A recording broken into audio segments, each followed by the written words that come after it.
Selamat datang di pertemuan pertama pada bab yang kedua ini. Semoga kalian dalam keadaan sehat walaupun dalam keadaan pandemi seperti ini. Tetap jaga kesehatan, tetap terapkan protokol kesehatan yang berlaku. Nah, pada pertemuan kali ini pada bab kedua ini kita akan membahas tentang sejarah sebagai ilmu, peristiwa, kisah, dan seni. Nah, nanti secara terperinci kita akan bahas satu persatu agar lebih detailnya. Pada pertemuan pertama kita akan membahas sejarah sebagai ilmu. Kita akan membahas bagaimana sebenarnya konsep sejarah tersebut sebagai ilmu. Akan tapi sebelum kita lebih lanjut membahas sejarah sebagai ilmu, tentu kita perlu tahu juga apa sebenarnya pengertian dari sejarah tersebut. Apa sebenarnya definisi dari sejarah tersebut. Nah, mengenai pengertian atau definisi dari sejarah tersebut, sebenarnya banyak ilmuwan yang sudah memberikan definisi atau pengertiannya. Akan tetapi sekarang Bapak hanya meringkas atau memberikan 3 tokoh yang nanti akan memberikan pemahamannya tentang sejarah tersebut. Yang pertama adalah Herodotus, di mana Herodotus menyampaikan sejarah merupakan perputaran jatuh bangunnya seorang tokoh masyarakat atau peradaban, di mana sejarah tidak berkembang ke arah depan dengan tujuan pasti tapi bergerak seperti garis lingkaran.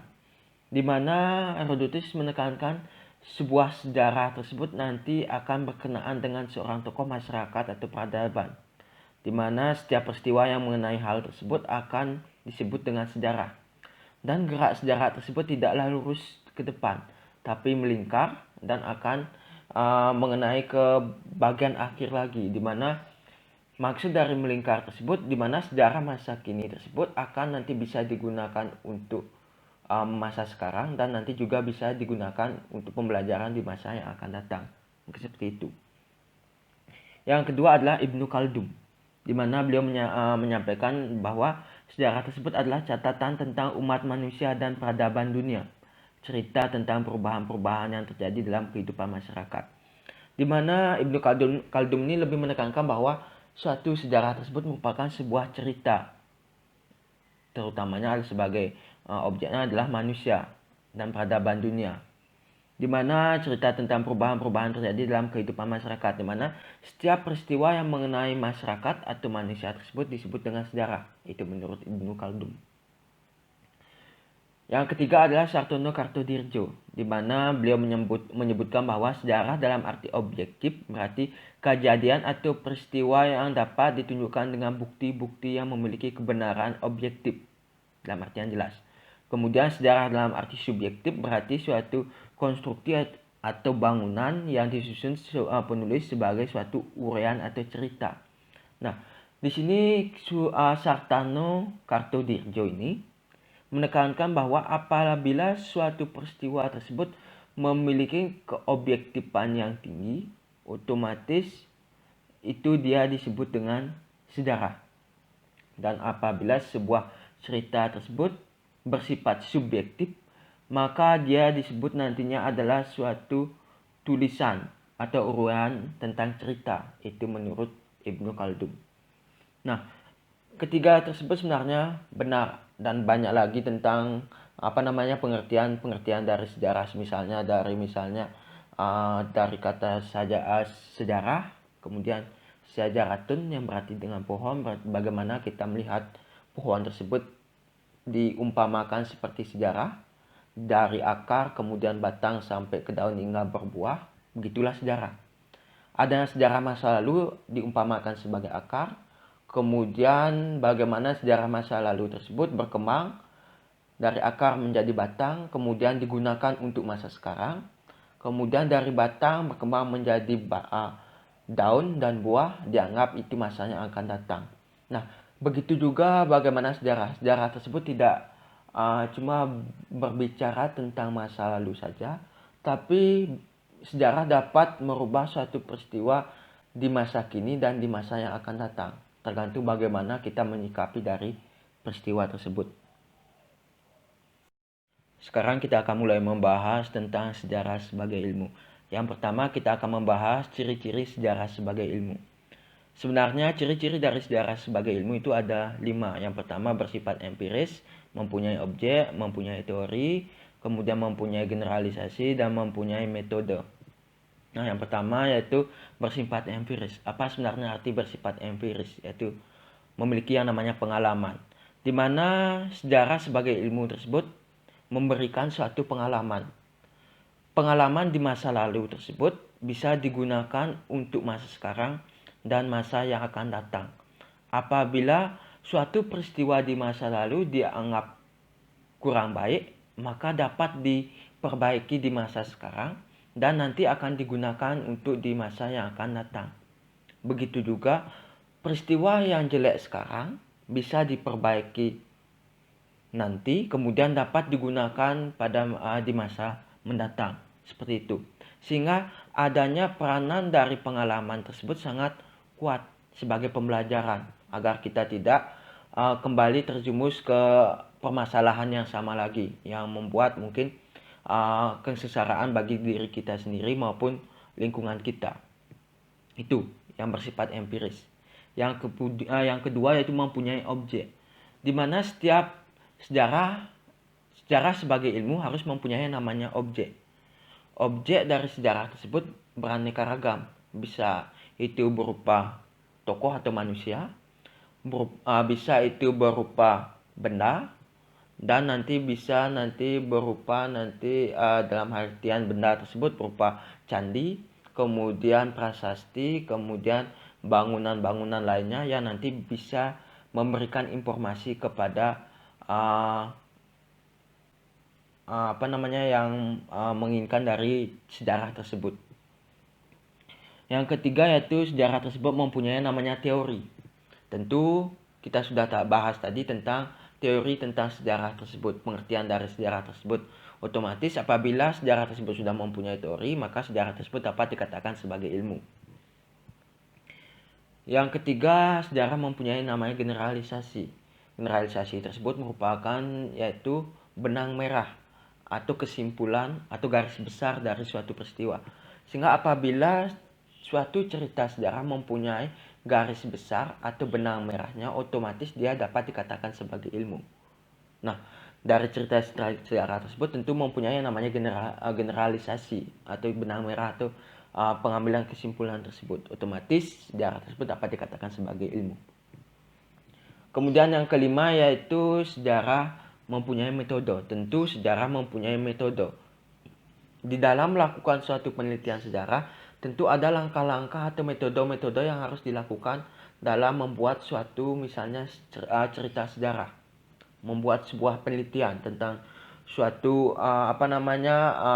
suatu candi, suatu benda yang nanti akan dilaporkan. Mulai nanti pengumpulan data, penentuan topik, kemudian pengumpulan sumber, sampai nanti memberikan penarikan kesimpulan tentang apa yang dapat kita peroleh dari penelitian tersebut. Itu. Selanjutnya adalah kegunaan sejarah sebagai ilmu. Nah, kegunaan sejarah sebagai ilmu dapat dibagi menjadi dua, yaitu kegunaan sejarah sebagai ilmu secara intrinsik. Yang kedua, kegunaan sejarah sebagai ilmu secara ekstrinsik. Nah, yang pertama kita akan membahas kegunaan sejarah sebagai ilmu, yaitu secara intrinsik, yaitu khusus untuk keilmuan sejarah. Apa sebenarnya guna dari sejarah sebagai ilmu khusus untuk keilmuan sejarah tersebut? Yang pertama, sejarah sebagai ilmu, sejarah dapat digunakan sebagai ilmu atau pengetahuan, di mana dari pembelajaran sejarah tersebut maka wawasan kita akan menjadi terbuka, pengetahuan kita akan menjadi terbuka. Kita akan mengetahui yang dulunya tidak kita ketahui tentang bagaimana keadaan di masa lalu. Kemudian setelah kita mengetahui keadaan di masa lalu, kita pelajari secara terperinci, kita pahami, maka bisa dari kita mempelajari tersebut, kita bisa mengetahui dan dapat kita gunakan untuk masa sekarang, untuk perbaikan di masa sekarang. Kemudian setelah kita perbaiki, kemudian baru bisa dapat kita sempurnakan untuk di masa yang akan datang. Baik itu nanti di bidang pemerintahan, kemudian sosial, ekonomi, dan lain sebagainya. Pertama. Yang kedua, sejarah sebagai pernyataan pendapat, di mana melalui sejarah kita dapat menyampaikan atau sejarah sebagai ilmu, kita dapat menyatakan pendapat. Kita bisa melihat dari apa yang ada di masa lalu, kebijakan-kebijakan yang ada di masa lalu, yang dapat digunakan sekarang, kita dapat nyatakan tersebut. Ataupun apabila suatu kebijakan tersebut kebijakan di masa lalu tidak relevan lagi di masa sekarang, tentu di sana juga kita bisa menyampaikan pendapat tersebut. Dalam artian ketika kita belajar sejarah sebagai ilmu tersebut, kita berbicara secara keilmuan, bukan sekedar bicara saja tanpa ada dasar yang jelas. Sehingga pendapat-pendapat yang kita sampaikan tersebut adalah pendapat yang memang berbobot. Bukan berarti pendapat yang sekedar bicara saja tanpa ada pembuktian atau landasan yang kuat untuk melandasi pendapat yang kita sampaikan tersebut. Yang ketiga, sejarah sebagai cara mengetahui masa lampau. Tentu melalui sejarah kita dapat mengetahui masa lampau, karena sejarahlah yang mempelajari tentang bagaimana masa lampau tersebut ada, bagaimana proses atau peristiwa di masa lampau tersebut ada, dan yang mencatatnya adalah sejarah. Sehingga melalui sejarah tentu kita akan tahu misalnya bagaimana silsilah keturunan kita. Silsilah bukan keturunan kita, silsilah kakek nenek kita, sehingga kita akan tahu bagaimana sebenarnya dari mana asal kita sebenarnya. Itu. Yang terakhir adalah sejarah sebagai profesi. Sejarah sebagai profesi ini dapat dibagi menjadi beberapa golongan. Ada yang dapat dikatakan sebagai sejarah murni, yang memang benar-benar melakukan penelitian tentang sejarah, melakukan penelitian tentang peristiwa sejarah, kemudian membuat catatan-catatan tentang peristiwa sejarah, baik berupa buku dan lain sebagainya. Kemudian ada juga profesi sejarah itu sebagai sejarah pendidik, yang nanti profesinya tersebut adalah sebagai seorang guru. Nah, itu adalah beberapa profesi yang nanti ada yang timbul dari adanya keilmuan tentang sejarah ini. Itu secara intrinsik yang khusus bermanfaat atau kegunaannya untuk keilmuan sejarah tersebut. Sekarang kita akan membahas kegunaan sejarah secara ekstrinsik, yaitu sejarah tersebut berguna tidak hanya untuk yang tadi secara intrinsik untuk keilmuan sejarah saja. Sekarang secara ekstrinsik itu berguna untuk khalayak luas, untuk masyarakat luas. Yang pertama, sejarah dapat digunakan sebagai pendidikan moral. Dari sejarah kita dapat pendidikan moral.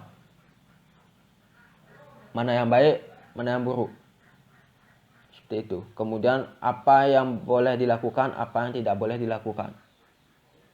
Apa yang bertentangan dengan peraturan kenegaraan, kebangsaan, itu dapat kita pelajari dari sejarah. Dan banyak hal lagi berkaitan dengan moral tersebut. Sejarah sebagai pendidikan politik. Tentu, karena dalam sejarah secara tidak langsung itu akan membahas bagaimana keadaan politik suatu wilayah atau suatu bangsa. Nah, dari sanalah kita bisa bercermin. Kalau dulu politiknya seperti ini, mungkin tidak baik, kita sempurnakan sekarang atau kita perbaiki sekarang. Jangan sampai sesuatu yang buruk, politik yang buruk tersebut terus kita gunakan dan kita manfaatkan, dan itu akan lama-kelamaan itu akan semakin parah, dan itu akan memberikan dampak yang negatif bagi kehidupan berbangsa dan bernegara pada saat ini. Itu. Yang ketiga, sejarah sebagai pendidikan kebijakan. Tentu ketika kita berbicara tentang sejarah, kita akan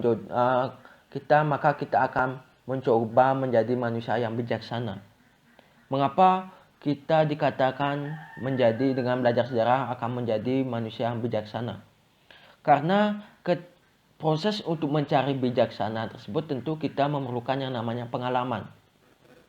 Pengalaman di masa lampau tersebut sangat bermanfaat untuk menumbuhkan kebijaksanaan dari diri kita sendiri.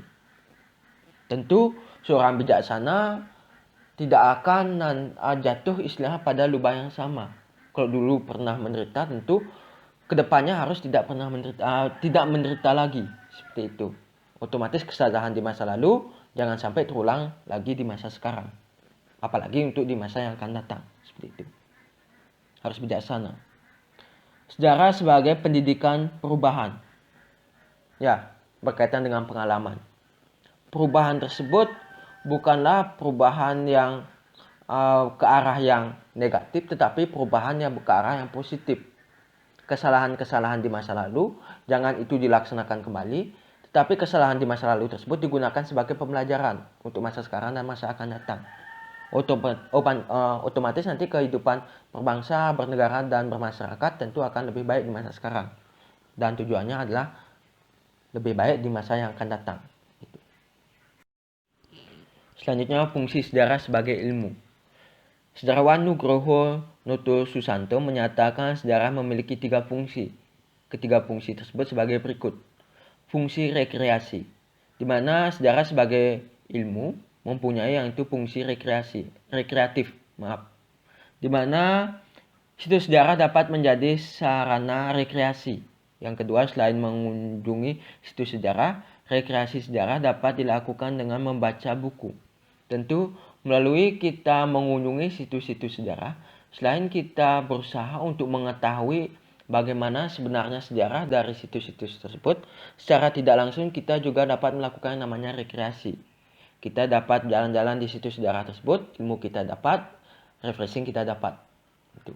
Kemudian dari bagaimana bacaan-bacaan tentang sejarah tersebut kita gunakan sebagai rekreasi dengan di waktu luang, di waktu yang mungkin tanpa ada kegiatan, itu bisa kita gunakan sebagai menambah wawasan tentang kesejarahan. Ketika kita mengetahui, kita nyaman membaca suatu peristiwa sejarah, di sanalah bagaimana otak kita akan menjadi lebih refresh, lebih lebih fresh ketimbang ketika melakukan pekerjaan-pekerjaan. Nah, membaca peristiwa-peristiwa sejarah itu bisa digunakan sebagai selingan untuk kita selesai bekerja, karena itu juga bermanfaat untuk pengetahuan, tidak hanya itu tapi untuk menenangkan pikiran juga. Yang kedua fungsi sejarah yaitu inspiratif, di mana kisah sejarah dapat memberikan inspirasi. Tentu ketika kita mengetahui tentang yang namanya bagaimana peristiwa sejarah tersebut berlangsung di masa lalu, kita bisa memberikan inspirasi kepada orang lain. Bagaimana kita dapat menumbuhkan semangat juang dari orang lain melalui cerita-cerita sejarah yang kita pahami atau yang kita ketahui. Itu. Misalnya dari bagaimana kita membangunkan semangat seseorang melalui yang namanya cerita tokoh Soekarno misalnya. Kemudian Hatta dan lain sebagainya. Dan banyak lagi. Kemudian sejarah juga berperan dalam memperkuat identitas bangsa, nation building, dan mendorong dedikasi sebuah bangsa untuk berjuang. Di mana ketika kita menceritakan bagaimana awalnya bangsa ini, para pahlawan kita yang namanya memperjuangkan merebut kemerdekaan dengan mempertaruhkan jiwa dan raganya, itu kita ceritakan dengan begitu hebatnya. Nah, di sanalah akan memberikan inspirasi untuk masyarakat atau para masyarakat atau para pelajar untuk lebih bangkit, walaupun tidak lagi berperang dengan yang namanya musuh, tetapi sekarang yang adalah berperang dengan diri sendiri, yaitu menghadapi tentang yang namanya kemalasan, menghadapi yang namanya kebodohan dengan giat belajar, dengan disiplin, itu misalnya. Kemudian yang ketiga adalah fungsi instruktif, di mana fungsi instruktif berkaitan dengan kegiatan pembelajaran. Dari pembelajaran tersebut kita memberikan yang namanya pengetahuan-pengetahuan yang berdampak positif kepada yang namanya siswa. Di mana dari pengetahuan tersebut itu akan memberikan rasa bangga kehadapannya namanya bangsa dan negaranya. Kemudian menumbuhkan jiwa nasionalisme, patriotisme, itu misalnya. Kemudian dari fungsi inspiratif juga sejarah dapat sejarah dapat digunakan sebagai penunjang dalam menjelaskan mata pembelajaran lainnya. Selain dapat digunakan dalam pelajaran sejarah, di mana pelajaran atau ilmu sejarah ini juga digunakan nanti dapat menunjang sebagai ilmu-ilmu lainnya, seperti halnya geografi. Kemudian ilmu pengetahuan tentang kebangsaan, PPKN, kemudian sosiologi, kebudayaan.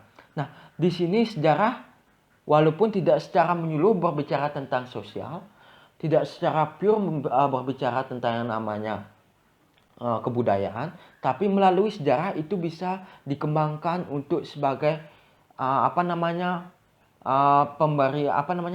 dari sejarah tersebut dapat digunakan sebagai awalan dalam menyampaikan materi. Nah, karena kita berbicara tentang sejarah, berarti kita berbicara tentang bagaimana awal sebenarnya ada hal tersebut. Ketika kita berbicara tentang masyarakat, kita tentu sosiologi berbicara tentang masyarakat, suatu pedesaan atau perkotaan, tentu kita akan mulai dari bagaimana sebenarnya awal dari sejarah ada masyarakat di sini. Bagaimana sebenarnya awal dari adanya kota di sini. Itu sebagai awalan. Ya. Kemudian begitu juga ketika kita berbicara tentang kebudayaan. Bagaimana proses kebudayaan tersebut tidak terlepas dari bagaimana awal dibentuknya kebudayaan tersebut. Apa yang melatar belakangi. Tentu itu akan berkaitan dengan sejarah. Bagaimana sebenarnya sejarahnya. Itu. Setelah tadi kita berbicara tentang namanya sejarah sebagai ilmu, sekarang kita akan berbicara sejarah sebagai peristiwa. Nah, sejarah dikatakan suatu peristiwa apabila sejarah tersebut mengandung bersifat objektif, unik dan penting.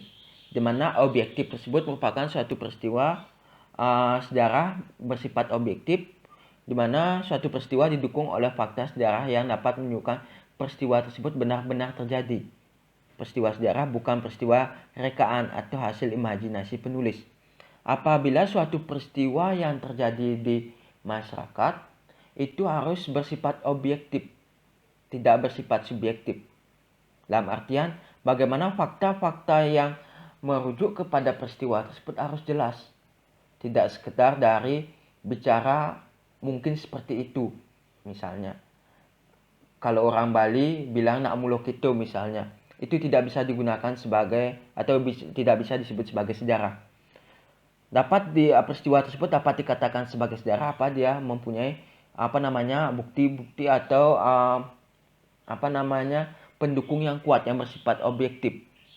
Baik nanti suatu peristiwa tersebut memiliki yang namanya sumber yang jelas, baik itu berupa nanti secara lisan, tertulis, itu harus secara jelas. Otomatis peristiwa tersebut maka disebut dengan peristiwa sejarah.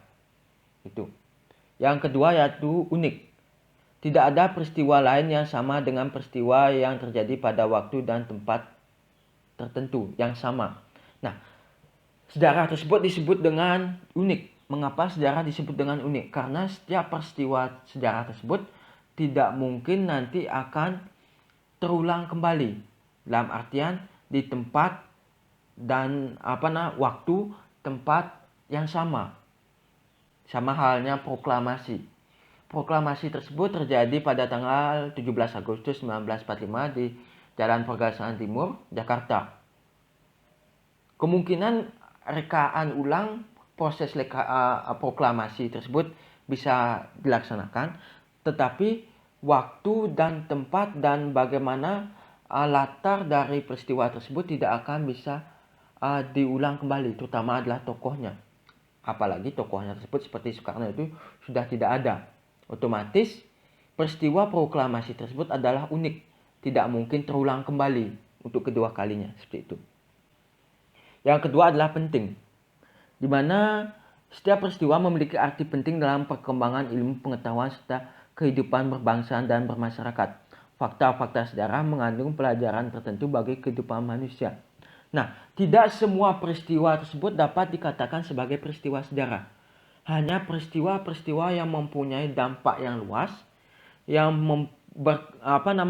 peristiwa yang penting bagi kehidupan berbangsa dan bernegara tersebut, itulah yang disebut dengan peristiwa sejarah. Bukan berarti baru kalian jatuh mengendarai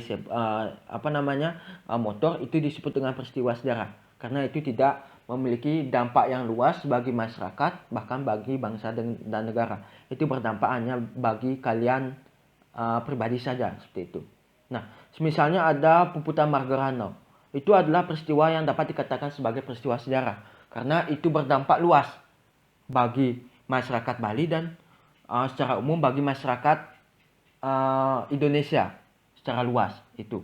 Sehingga peristiwa tersebut dapat dikatakan sebagai peristiwa sejarah. Sekarang kita lanjut tentang ciri sejarah sebagai peristiwa. Yang pertama, peristiwa sejarah merupakan suatu peristiwa yang abadi karena peristiwa tersebut tidak berubah dan tetap dikenang sepanjang masa. Nah, di mana suatu peristiwa sejarah tersebut tidak akan pernah dilupakan apabila memang itu benar-benar ada catatan secara tertulis. Dan karena peristiwa sejarah tersebut adalah peristiwa yang mempunyai dampak yang luas bagi kehidupan berbangsa dan negara, maka setiap peristiwa sejarah tersebut akan dikenang baik oleh bangsa tersebut maupun bisa peristiwa yang mencakup dunia itu akan dikenang oleh dunia. Itu. Yang kedua, peristiwa sejarah merupakan peristiwa yang unik karena hanya terjadi satu kali seumur hidup dan tidak akan pernah terulang secara persis untuk kedua kalinya. Mungkin sudah Bapak jelaskan tadi. Yang ketiga adalah peristiwa sejarah merupakan peristiwa penting yang dapat dijadikan momentum karena memiliki arti penting bagi banyak pihak. Peristiwa sejarah tersebut apabila dia mempunyai yang namanya dampak yang luas, otomatis itu akan berarti peristiwa tersebut mempunyai arti penting yang mendalam bagi masyarakat maupun bagi bangsa negara tersebut. Maka peristiwa tersebut akan dikenang sepanjang masa oleh masyarakat ataupun masyarakat suatu wilayah atau bangsa dan negara tersebut. Sekarang sejarah sebagai kisah. Nah, sejarah sebagai kisah merupakan rekaman peristiwa masa lalu yang dapat dibaca dan dilihat secara berulang-ulang. Sejarah sebagai kisah bersifat subjektif. Subjektivitas dalam interpretasi sejarah tersebut dipengaruhi oleh beberapa faktor berikut, yaitu kepentingan, kelompok budaya, perbendaharaan pengetahuan, kemampuan berbahasa, dan nilai-nilai. Nah, di mana berbicara tentang sejarah sebagai kisah, merupakan sejarah tersebut merupakan rekaman peristiwa masa lalu yang dapat dibaca dan lihat secara berulang-ulang. Rekaman peristiwa masa lalu tersebut dapat dilihat melalui yang namanya buku-buku. Dapat dilihat dalam bentuk prasasti maupun lontar sebagai sumber dari peristiwa sejarah tersebut, cerita sejarah tersebut. Akan tetapi sejarah sebagai kisah ini bersifat subjektif, di mana ada beberapa unsur-unsur yang nanti menyebabkan bagaimana sejarah tersebut bersifat subjektif, misalnya kepentingan, kemudian kelompok budaya, perbendaharaan, pengetahuan, kemampuan berbahasa, dan nilai-nilai. Sejarah tersebut bersifat subjektif, itu misalnya dipengaruhi oleh kepentingan.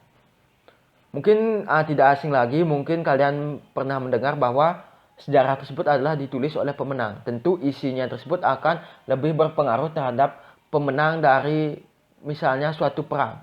Karena tidak mungkin seseorang yang kalah akan menulis sejarah. Tentu yang akan menulis sejarah tersebut adalah orang-orang yang menang.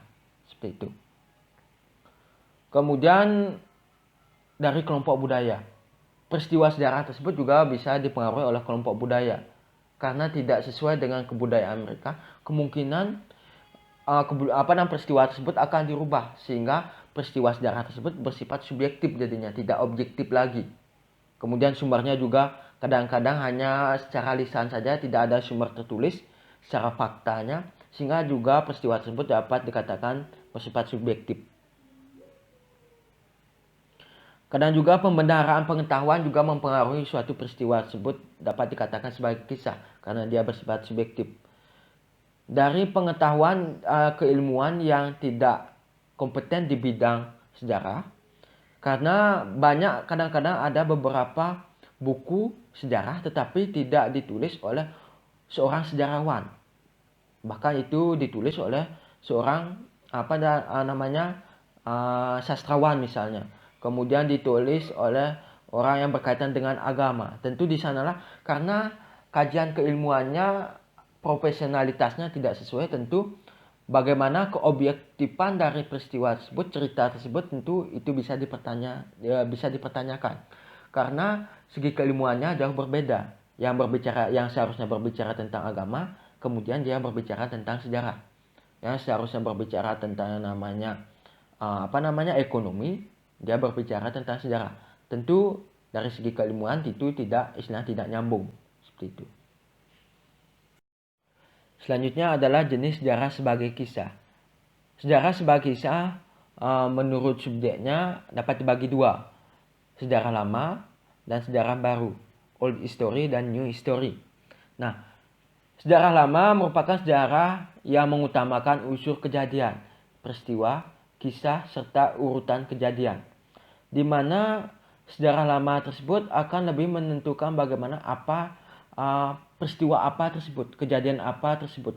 Kemudian itu akan digali informasinya, kemudian dikumpulkan sumber-sumbernya, kemudian itu akan diruntutkan secara kronologis. Sebagai poin penting dari kisah sejarah tersebut adalah bagaimana kisah tersebut, besar kecilnya kisah tersebut. Apabila kisah tersebut adalah kisah yang besar, otomatis itu akan memiliki dampak yang besar juga. Dan bagaimana pengeksplosan dari peristiwa tersebut juga akan besar. Apabila sejarah tersebut adalah lingkupannya mungkin adalah cuma daerah saja, tentu bagaimana pengeksplosan dari sejarah tersebut akan sangat sedikit. Dan itu mungkin sejarah yang berkaitan dengan wilayah tersebut itu akan hanya digunakan sebagai pelengkap saja, tidak digunakan sebagai inti dari pembahasan dalam sejarah tersebut. Kemudian sejarah baru, di mana sejarah baru lebih memprioritaskan pada masalah, bukan pada peristiwa dan urutan kejadian. Di mana pada sejarah-sejarah baru tersebut lebih menekankan pada masalah apa yang terjadi pada saat itu. Nah, dari masalah tersebut itu akan digali bagaimana informasi tentang masalah tersebut, kemudian apa penyebab dari masalah tersebut, dan diumpamakan untuk penyelesaian dari masalah tersebut. Karena berbicara tentang sejarah digunakan untuk perbaikan di masa sekarang dan di masa yang akan datang. Nah, kebanyakan sejarah tersebut adalah sejarah-sejarah yang baru. Kemudian beberapa tema kajian sejarah sebagai kisah. Ada yang dinamakan sejarah politik, sejarah sosial, sejarah ekonomi, sejarah pemikiran, sejarah kebudayaan, sejarah kota, sejarah sejarah lisan, dan lain sebagainya. Banyak lagi tema-tema sejarah, tema-tema yang berkaitan dengan sejarah. Itu tadi pembelajaran tentang sejarah sebagai ilmu, peristiwa, kisah, dan seni. Nah, dari pembelajaran tersebut kita dapat semoga dapat diambil hikmahnya, kemudian dapat ilmu-ilmu yang didapat dari pembelajaran ini dapat digunakan untuk keperluan bagi individu, masyarakat, dan terutama adalah bangsa dan negara. Nah, untuk pembelajaran kali ini sekian, dan akhir kata Bapak ucapkan terima kasih.